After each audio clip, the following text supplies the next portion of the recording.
It's such a good feeling when content you share becomes a viral meme that you see everywhere.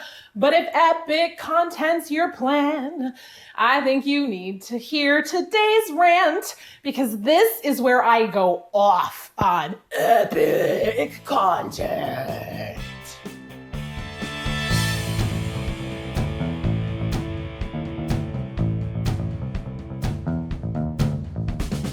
Happy December! This is it. Coming at you from the quiet college town of Columbus, Mississippi, right here in my living room. It's the end of Creative Freedom Season 5. I know I'm a little choked up about it too. 5 seasons, 5 years of providing education and inspiration to creative entrepreneurs who want to make great money to do what they love. But you may be wondering, why is this season only 10 episodes long? Fair question. One of the things that I talk about all the time is the importance of defining success on your own terms. Now, for me, part of how I define success is having the time to focus on what really matters to me, like my family, my friends, my creative work. I've built a location-independent business, meaning that I can pretty much work from anywhere with a decent internet connection. And I know that I'm lucky that I can have a business like this. And I also know how hard I've worked for the past 25 years to get to this point in my life and my work. For me, a key part of my success is being able to step away from the work and take the time off, to not feel pressured to create all the time just to keep the lights on. That downtime typically comes twice a year for me, when my kids are home in the summer. Well, one kid, now that the oldest is all grown up, and then during the holidays, which is where we're at right now. I focus the rest of the year on creating my content, developing my marketing, and then making the necessary connections that I need to keep my business running smoothly while I'm not in creation mode. I'll share more about this in the behind the scenes bonus episodes that I'm sharing throughout December and January on my podcast, so be sure to check those out. Some folks do a show every week or do a year-long show, and they probably have more visibility in the marketplace because of it. But part of the message that I've shared with creatives for years now is that you don't have to sell your soul and always be on in order to achieve your definition of success. Doing 10 or so episodes in a season works really well for me right now. I'm a fusion creative, so I need the variety of doing different things. It gives me plenty of time to live my life, serve my paying clients, because this is a labor of love, create quality content without pressure, and still help you do more of what you love while I do more of what I love and less of what I don't. Even though this episode marks the end of the official season of Creative Freedom, the bonus podcast series highlights some of the lessons that I've learned, not only from this year on the road, but also the past 25 years that I've been an online entrepreneur. Yeah, I feel old saying that.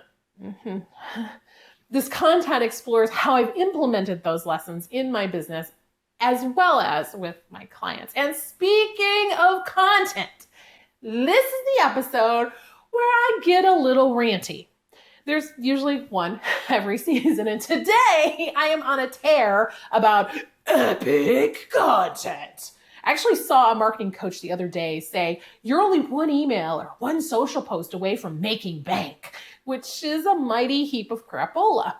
Can one email make you some money? Sure. Even good money, sometimes. But in order to get that kind of traction with your email list, you have to have an engaged, responsive list, which doesn't happen in a single email or social post. In my 25 years online, the phrase epic content has become a shorthand that basically means if it won't go viral, then don't do anything at all. The prevailing theme in the online world is that if you're not making epic content, you'll be ignored because epic content gets shared. Epic content makes waves, and epic content is all that stands between you and your next $1 million. Or so they want you to believe. Neil Patel, ranked by Wall Street Journal as one of the top influencers on the web, wrote a post titled "The Ultimate Guide to Writing Epic Content That Will Go Viral." Patel says that epic content quote, rocks a reader's world, it gives them hope, and strengthens the trust they have for you, end quote. Okay, now that makes sense. If that's your definition of epic content, that's not actually all that hard, and that's what we'll cover in today's episode. But even Patel acknowledges just a few sentences later that, quote, the real challenge is devoting the time, effort, and resources needed to create that kind of art, end quote. And then further down in his article, he's got a pretty infographic that says, quote, clearly not everything can be viral content, end quote. I got 2 words for you. No kidding. If you've got to continually crank out content, it's impossible for everything to be epic content because, as Patel points out, you've got to invest in your content creation. Even Game of Thrones fans will tell you that some seasons were better than others. But if you're a creative entrepreneur, you're already creating, which puts us in this weird Mobius loop in the space-time continuum where creation is all that we do. And that's not cool. We need time away from creation. We need time to breathe, to just be, and then come back to the creative process. Besides, there's gotta be a way to use some of what you're already creating as part of your content marketing strategy, right? Right. So let's flip this idea of epic content on its head and look at how any piece of content you create can be epic, even if it's not epic. Now we're using EPIC here as an acronym for the 4 elements of engaging, compelling content that you can share with your audience anytime in any format, including stuff you're already creating. E, make it emotional. Your audience isn't one-dimensional. They laugh, cry, think, struggle, celebrate, and feel all kinds of emotions. Even Mr. Rogers, whose show focused on how it's such a good feeling to know you're alive, didn't shy away from other emotions like fear, sadness, grief, or jealousy. Trust that your audience is just as multidimensional as you are and wants that kind of depth from you. Share a rainbow of emotions with them. If you're the goofy, funny one, it's completely okay sometimes to share the darker sides of your life, like maybe that depression that you fought for years. And here's the most important thing. You don't have to create all this content. You can curate some of it too. Sharing quality content from other people helps boost your credibility and fills the gaps on the emotions that you're less likely to share. So if you're going to share it though, leave a comment too. Let people see how your mind works and where your heart is at in relation to what you're sharing. And that way, you're not just regurgitating the latest viral post, you're adding value to the conversation. Give your audience the opportunity to feel all their feels by making your content emotional. P, make it personal. Making your content personal doesn't necessarily mean using their name, although that's easy to do in email.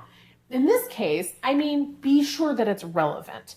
Answer the old question that audiences are always asking. What's in it for me? Or why should I care about this? That's one of the reasons that I strongly suggest adding a comment to any curated content that you share. You have an opportunity to tell people why you think this content should matter to them. Make it emotional, make it personal, and make it impactful. That's the I in our EPIC acronym. Impactful means you're enhancing the conversation. You're creating something meaningful to your audience. Now, that doesn't mean it has to be world-changing content. It just means it has to make an impact with your audience. Is it useful or valuable to them? Remember that your critics and peers don't matter. You're not creating content for them. This is for your audience, your raving fans. How can you make this content more impactful for them? Now, if you're curating something, can you make it clearer or simpler for them to understand? Or maybe there's another side to the conversation that you want to point out. Another way to make it impactful is to put your own spin on something. You don't want to be a copycat or rehash something that's already been done. One of my early episodes this season was about building credibility. And I did my research and I saw what was already out there. I saw people talking about the crude basics of online street cred. like having a valid URL or a professional looking email address. But I also knew that that stuff was super basic, and most of my audience is well beyond those kinds of basics and yet still need ways to enhance their online credibility. So I went deeper and I took a different tack with the tips that I shared. I gave some specific psychological tactics you can use, like citing your sources as a simple, free, and easy way to instantly boost your credibility in the eyes of your audience. So emotional, personalized, impactful, and lastly, a clear call to action. That's the C, call to action. And this is where most creatives balk and rely on that old Field of Dreams saw, if you build it, they will come. Which I've talked ad nauseum about how that's not even an accurate quote from the movie. You can't just put out great content and expect people to know what to do with it. Give them a suggestion. Now, that suggestion is your call to action, and here are a few that you can use. Share this with a friend. Tag someone who needs to see this. Join my list. Click here to learn more. Leave a comment. Buy now. Remember, every call to action shouldn't be the same all the time, or your audience will develop an immunity of sorts to it. So change things up from time to time to keep people paying attention to your calls to action. So emotional, personalized, impactful content with a call to action. Creating epic content doesn't have to be hard. And you can even repurpose the things you're already creating or curate content from other people so that you and your team don't have to spend countless hours outside your zone of genius. If you need additional help, December is Content Planning Month at Creative Freedom HQ. I'm leading some live workshops to help you plan out all your content for the next 12 months. And email subscribers get first dibs on those spots. So get thee to my website and sign up to learn more. And yes, that was a call to action. See, it can be easy to market your business. So that's it for season 5 of Creative Freedom. Catch those bonus episodes streaming on our podcast throughout December and January. And if you liked this episode, help us spread the word. Leave a review. Share our content as part of your curated content plan. And support us on Patreon to get exclusive bonuses that are only available to our patrons. We are one of the fastest growing shows for creative entrepreneurs because of people like you. So thank you for caring and sharing. May you and yours have a glorious December, celebrating all the holidays, eating all the great food, and enjoying all the great conversations that make your life worth living and your dreams worth owning. And as always, one final call to action. For more inspiration and education to help you own your dreams without selling your soul, come see what's shaking over at LisaRobbinYoung.com. You know you want to.